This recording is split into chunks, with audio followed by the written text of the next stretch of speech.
பிரைசலாட் பார்த்து கொண்டு இருக்கிற அனைவருக்கும் இயேசு கிறிஸ்துவின் நாமத்தினாலே உங்களுக்கு ஸ்தோத்திரத்தை ஏறெடுக்கிறோம்.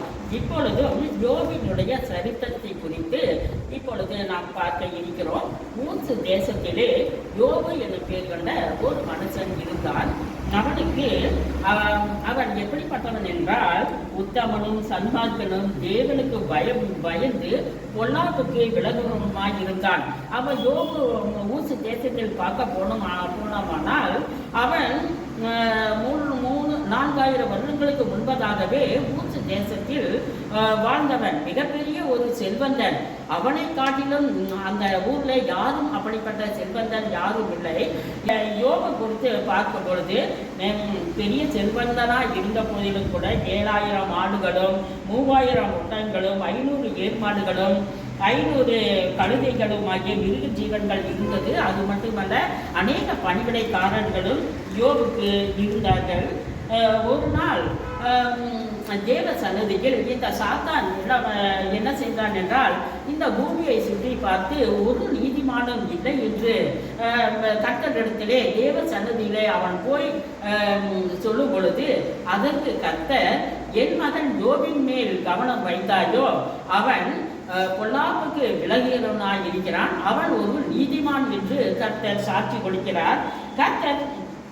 கர்த்தர் அந்த சாத்தானை நோக்கி, என் தாசனாக யோபின் மேல் கவனம் வைத்தாயோ, உத்தமனும் சன்மார்க்கனும் தேவனுக்கு பயந்து பொல்லாப்புக்கு விலகுவனாகிய அவனை போல பூமியில் ஒருவனும் இல்லை என்று சொல்லி சாட்சி கொடுக்கிறார்.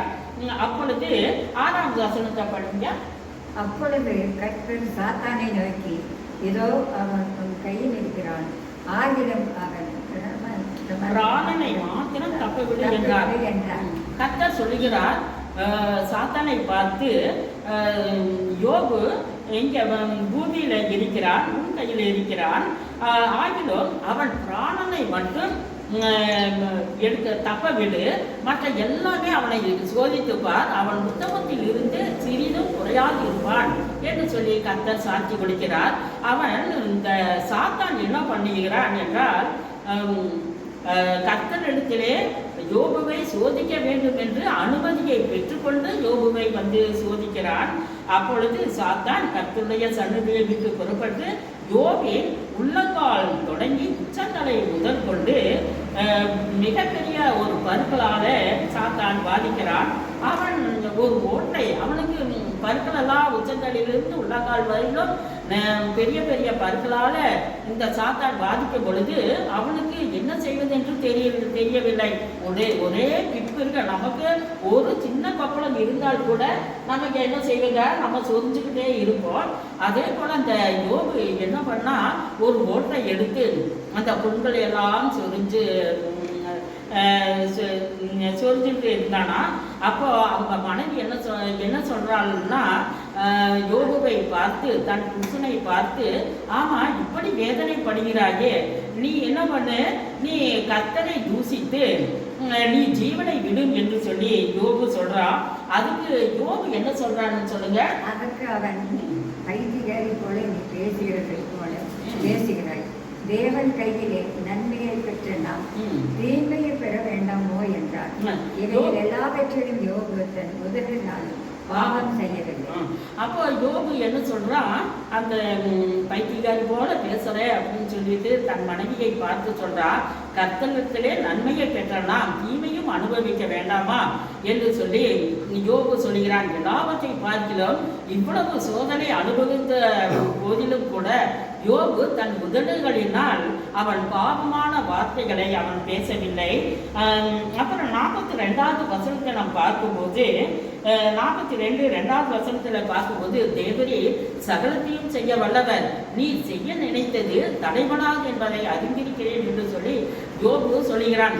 யோபுவுக்கு அந்த மிகப்பெரிய செல்வனாய் இருந்தால் கூட இந்த பிசாசு தன்னுடைய 7 குமாரர்களும் 3 குமார்த்திகளும் ஒரே நாளில் அவர்களை எடுத்து விட்டான்.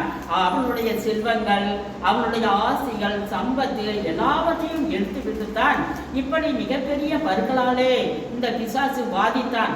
அப்படி வாதித்தது கூட யோபு தன் நாவினால் அவன் பாவம் செய்யவில்லை, ஆண்டவரை தூசிக்கவில்லை, தேவரில் சகலத்தையும் செய்ய வல்லவர், நீ செய்ய நினைத்தது தடைபடாது என்பதை அறிந்திருக்கிறேன் என்று யோபுக்கு தெரியும்.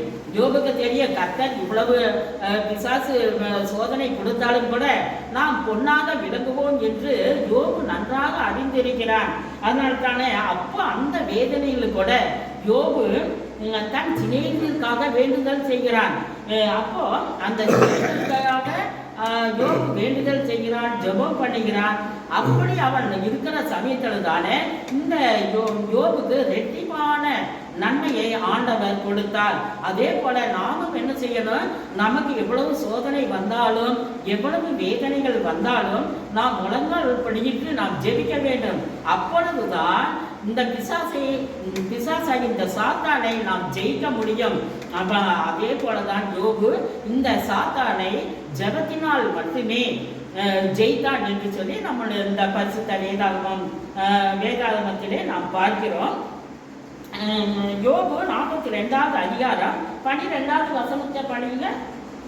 கர்த்தர் யோபின் முன்னிலைமையை பார்க்கிலும் அவன் பின்னிலைமையை ஆசீர்வதித்தார்.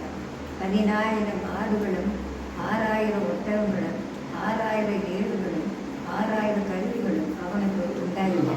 இப்ப யோபுக்கு சாத்தான் சோதிக்கும் போது அந்த யோபுடைய ஒட்டகங்கள், அவனுடைய சொத்துக்கள், மாடுகள், ஒட்டங்கள் எல்லாவற்றையும் தன்னுடைய பிள்ளைகள் எல்லாவற்றையும் அவன் இழந்து போனான். யோபு 42வது வசனம் 12வது வசனத்திலே நாம் பார்க்கும் பொழுது கர்த்தர் யோபின் முன்னிலைமையை பார்க்கிலும் அவன் பின்னிலைமையை ஆசீர்வதித்தார். 14,000 ஆடுகளும் 1000 ஒட்டகங்களும் 1000 ஏர்களும் 1000 கழுதைகளும் அவனுக்கு உண்டாயின. அது மட்டுமல்ல, யோபுக்கு பிறந்த இழந்த 7 குமாரரும் 3 குமார்த்திகளும் மறுபடியுமாக கர்த்தர் யோபுக்கு ஆண்டவர் கொடுத்தார்.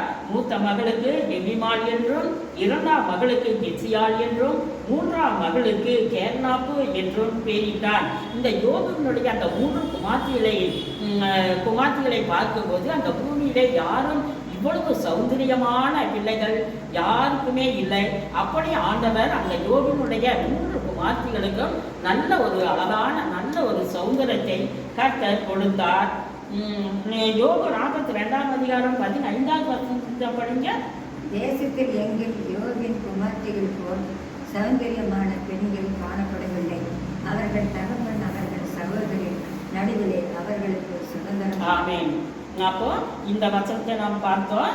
அப்போ அடுத்த அதிகாரம் 14வது அதிகாரத்தை நாம் பார்க்கும்போது இதற்கு பின்பு யோபு எத்தனை நாள் இந்த பூமியிலே வாழ்ந்தார் என்று சொன்னால் 140 வருஷம் அவன் உயிரோடு இருந்து 4 தலைமுறையாக தன் பிள்ளைகளையும் தன் பிள்ளைகளுடைய பிள்ளைகளையும் கண்டான். யோபு நெடுநாள் இருந்து பூரண வயதுள்ளவனாய் இருந்தான். இதே போல நாமும் யோபுவை போல கர்த்தரை தூசிக்காதபடிக்கு நாம் ஒரு கஷ்டம் வந்தால் உடனே நம்ம என்ன பண்ணுவோம், ஆண்டவனை தூசிக்க அப்படி செய்யக்கூடாது. நாம் காத்திருக்கணும். இந்த சோதனைகளை சகிக்கிற மனுஷன் பாக்கியவான் என்று சொல்லப்பட்டிருக்கிறது. அதே போல நாமும் இந்த சோதனைகளை சகித்து ஜெயம் பெற வேண்டும். அப்பொழுதுதான் கர்த்தர் இயேசுவானவர் நம்மை பார்த்து இந்த சோதனைகள் எல்லாம் நம்ம ஜெயித்து விட்டோமானால் கர்த்தர் நமக்கு கொடுக்கிற ஆசீர்வாதம் பொன்னாக விளங்க பண்ணுவார். ஆமென்.